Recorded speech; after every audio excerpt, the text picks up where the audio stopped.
Hello बच्चों, तो आज की क्लास में हम क्लास 12th मैथ्स का जो इंटीग्रेशन का एक बहुत ही इम्पोर्टेंट क्वेश्चन है उसको सॉल्व करेंगे। तो देखो बच्चों, कुछ क्वेश्चन ऐसे होते हैं कि अगर उन क्वेश्चन की प्रैक्टिस अगर नहीं होगी तो हम उन क्वेश्चन को मेथड या फिर किसी फार्मूले से डायरेक्ट हम सॉल्व नहीं कर सकते। तो उनमें से एक ये ऐसा क्वेश्चन है कि अगर इस क्वेश्चन की प्रैक्टिस नहीं होगी सॉल्व करने की तो इसको इतनी आसानी से हम सॉल्व नहीं कर सकते हैं। तो ये बोर्ड एग्जाम में कई बार पूछा भी जा चुका है। जो क्लास 12th की मैथ है उसके एग्जाम में ये कई बार पूछा गया है। तो इसमें बहुत से लोगों को कंफ्यूजन रहती है कि इस क्वेश्चन को कैसे सॉल्व किया जाता है, इसका क्या कॉन्सेप्ट होता है सॉल्व करने का, है ना। तो चलिए इसका सोल्यूशन देखते हैं।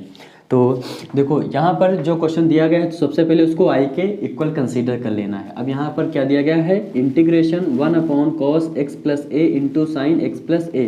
तो सबसे पहले यहाँ पर देखते हैं कि यहाँ कांस्टेंट क्या है। कांस्टेंट क्या है, a और b है। तो यहाँ पर जो कांस्टेंट है उसको साइन या फिर कॉस का एज अ थीटा लेते हुए हम ऊपर नीचे मल्टीप्लाई कराते हैं। तो क्या कराएंगे, सबसे पहले हम इसमें 1/cos a - b से हम ऊपर नीचे क्या कराएंगे, मल्टीप्लाई। तो ये हमने डिवाइड कर दिया है और यहाँ पर जिससे हम मल्टीप्लाई कराएंगे उसको अंदर करना है। अंदर क्यों यहाँ पर करते हैं, बात आती है कि cos a - b को हमने अंदर कर दिया और इसको जबकि बाहर कर दिया, क्योंकि हमें इस टर्म को क्या करना है, सिंप्लीफाई ऐसा करना है कि इसका हम आसानी से इंटीग्रेशन कर सकें। ये ऐसा टर्म है हम इसको डायरेक्टली इंटीग्रेट नहीं कर सकते, इसका समाकलन नहीं कर सकते हैं।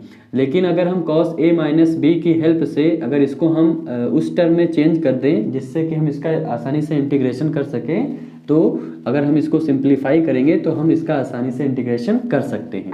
तो यहाँ पर क्या हो जाएगा, cos x + a into sine X plus B और क्या है, dx है। फिर यहाँ पर क्या करेंगे, जो लिखा है इसको लिखा रहने देंगे, क्या cos a - b नोट है, इसको नोट रहने देंगे। अब यहाँ पर क्या करेंगे, देखो a के साथ क्या है, x है प्लस में, और यहाँ पर क्या है a - b। तो हम ऐसा ही थीटा बनाने के लिए प्रोसेस करेंगे। तो a के साथ प्लस में x है तो यहाँ पर हम क्या कर देंगे, x ऐड कर देंगे। अब ऐड किया है तो इस वैल्यू को बैलेंस करने के लिए वही माइनस करना पड़ेगा। तो यहाँ x को हमने क्या कर दिया, माइनस कर दिया। तो यहाँ पर जब हम इसको इससे कैंसिल करेंगे तो a - b ही आएगा। देखो यहाँ b माइनस में है तो ये क्या हो जाएगा, माइनस हो जाएगा, है ना। अब यहाँ पर इसको इससे कैंसिल करेंगे तो ये a - b हमें मिलेगा, ठीक। तो इसको हम ऐसा लिख सकते हैं।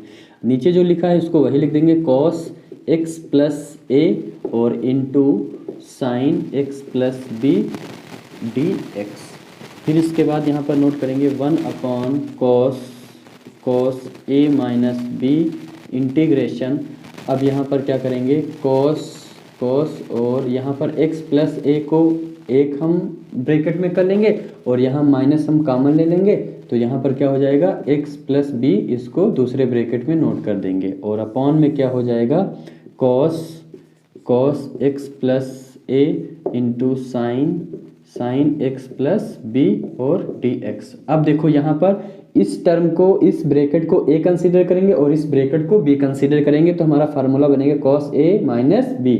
और cos a - b का फार्मूला क्या होता है, यहाँ पर नोट कर देंगे। cos a - b का जो फार्मूला होता है वो होता है cos a into cos b plus sign a into sign b। ये होता है cos a - b का फार्मूला होता है, जो मैंने यहाँ पर नोट कर दिया है। तो अब यहाँ पर हम यही cos a - b का फार्मूला अप्लाई करेंगे। तो क्या हो जाएगा, 1/cos a - b, इसको ऐसे ही नोट करेंगे और यहाँ पर क्या हो जाएगा, cos a की वैल्यू क्या है, x + a into cos b की वैल्यू क्या है, x + b। फिर इसके बाद क्या है, प्लस साइन a की वैल्यू क्या है, x + a और इंटू क्या होगा साइन b की वैल्यू क्या है, x + b। और अपॉन में जो लिखा है वही लिख देंगे, क्या है, cos x + a into sign x + b, okay. और यहाँ क्या होगा, dx होगा, ओके। अब यहाँ पर हम क्या करेंगे, मैंने इतना करने के बाद अब इस टर्म को, मतलब हर और अंश, न्यूमरेटर और डिनोमिनेटर को अलग अलग कर देना है। तो ये इसके नीचे कर देंगे, प्लस साइन लगा के इसके नीचे ये टर्म कर देंगे, ओके।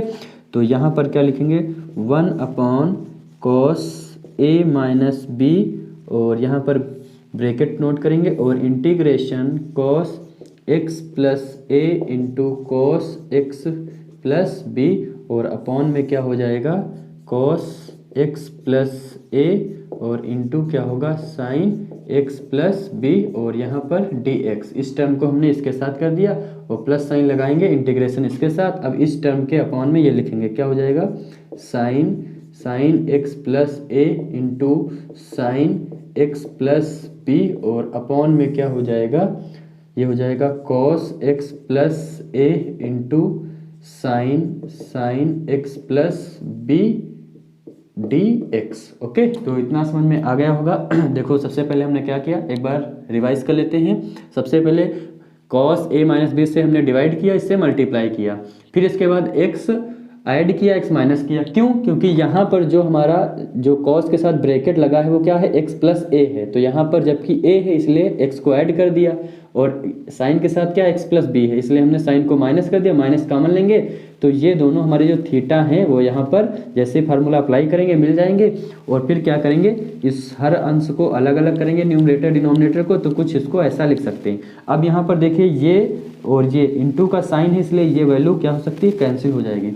यहाँ पर देखो ये क्या है कॉस ये इसकी वैल्यू ये साइन एक्स प्लस बी और sine X plus B into का साइन है, इसको हम कैंसिल कर सकते हैं। तो यहाँ पर वैल्यू क्या बचेगी कॉस एक्स प्लस बी और अपॉन में sine X plus B. Theta same है तो कॉस अपॉन साइन क्या होता है कॉट थीटा के इक्वल होता है। तो ये नोट कर लीजिएगा और मैं यहाँ पर थोड़ा इरेज कर दे रहा हूँ और इसको यहाँ से फिर से नोट कर लीजिएगा। अब इसको मैं यहाँ से इरेज कर दे रहा हूँ।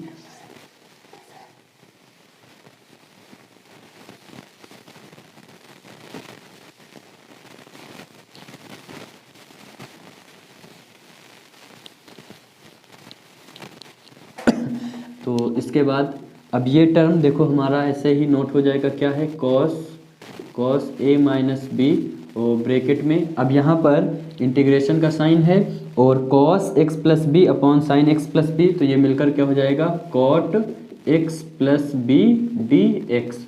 ऐसे ही यहाँ पर sine X plus A upon cos X plus A, तो इसकी वैल्यू क्या हो जाएगी, इसकी वैल्यू हो जाएगी tan x plus A D x. तो अब यहाँ पर इस ब्रैकेट को क्लोज कर देना है, यहाँ पर भी ब्रैकेट क्लोज कर देना है, तो ये हो जाएगा 1 upon cos A minus B और यहाँ पर इसका integration cot X plus B D X. मतलब कॉट एक्स का जो इंटीग्रेशन होता है क्या होता है लॉग साइन एक्स होता है। तो यहाँ पर एक्स की वैल्यू पूरी क्या है एक्स प्लस बी है, तो यहाँ पर क्या हो जाएगा log sine X plus B और प्लस अब यहाँ पर tan x का इंटीग्रेशन क्या होता है log sec x होता है, तो यहाँ पर इसको क्या लिख सकते हैं अपन log sec x plus a, यहाँ पर ये लिख सकते हैं। अब यहाँ पर अगर हमें कोई कांस्टेंट टर्म ऐड करना है तो वहाँ प्लस सी हम अप्लाई कर सकते हैं, तो यहाँ पर प्लस सी ये हमने अप्लाई कर दिया। ये हमारा क्या हो गया, ये इंटीग्रल कांस्टेंट हो गया है ना। तो यहाँ पर जो हम इसका इंटीग्रेशन करेंगे वो आंसर जो आएगा वो क्या आएगा, ये उसका कंप्लीट आंसर होगा। तो उम्मीद है दोस्तों कि आपको ये समझ में आ गया होगा कि इस क्वेश्चन का आंसर क्या होगा। तो ये क्वेश्चन अगर प्रैक्टिस में है आपके तभी आप इसको आसानी से सॉल्व कर सकते हैं, वरना अगर ये प्रैक्टिस में नहीं है और पेपर में अगर आ गया तो इतनी आसानी से इस क्वेश्चन को सॉल्व नहीं कर सकते। तो इसको अच्छे से नोट कर लीजिएगा। Bye bye, take care, see you soon.